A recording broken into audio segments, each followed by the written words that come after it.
না ভোট দিব নাকি হা ভোট দিব শুরু হয়ে গেল গণভোট। এই প্রথম দেখলাম জাতীয় নির্বাচনের সাথে একসঙ্গে দিয়ে দিল গণভোট।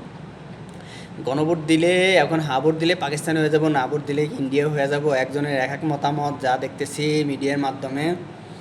যাক, আমার কাছে মনে হয় সবচেয়ে বেশি ভার পাইব, সবচেয়ে বেশি জিত হবে আওয়ামী লীগের। এই যে গণভোটটা চালু হইতেছে, কারণ ওরা যেভাবে স্বৈরাচার, যেভাবে ওরা মানুষকে অত্যাচার করছে, বিরোধী দলীয় মানুষকে গুম খুন করছে, কেউ কথা বলতে পারে নাই, ফেসবুকে একটা স্ট্যাটাস দিলে দিতে পারে নাই ঠিক মতন, ফেসবুকে স্ট্যাটাস দিয়েও ছাত্রের পিটিয়ে মারছে। এবং প্রচুর পরিমাণ মানুষের মোবাইল ফোন পর্যন্ত চেক করে দেখছে, হোটেলে বিভিন্ন রকমের মানে হয়রানি করছে এই আওয়ামী লীগ সরকারের ক্ষমতা থাকার জন্য। এবং তারা যখন সংসদে ছিল, তারা তাদের মতন, সংসদ তো আওয়ামী লীগ সরকার ছিল, আওয়ামী লীগ সরকারের লোকজনের ছিল সবাই, যখন তখন চাইছে সংসদের মধ্যে আইন নিয়ে আইন পাশ করে তারা কাজ করছে। এই আইনের মধ্যে ছিল যে আইন সংসদ থেকে আইন পাশ করতে পারবে, কিন্তু ডক্টর ইউনূস আইসা জিনিসটা উল্টা দিতে চাইতেছে।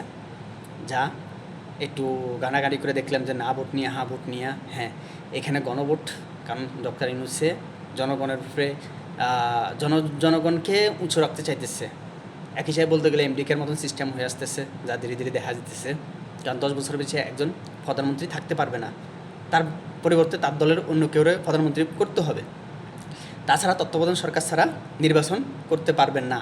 এবং তত্ত্বাবধান সরকার দিলেও বিরোধী দলের মতামত নিয়ে, তারপরে বিরোধী দলের লোকজন রাজি থাকলে তাকে তত্ত্বাবধান সরকার করতে হবে। তাছাড়া সবগুলো মন্ত্রণালয় যেমন কি হয়, আইন আদালতের যা ছিল সব কিছু যেরকম শেখ হাসিনা কন্ট্রোলে নিয়ে গেছে, প্রশাসন থেকে নিয়ে আদালত থেকে নিয়ে কোনো কিছু বাকি রাখে না, এই জিনিসগুলো যেন সরকার না নিতে পারে।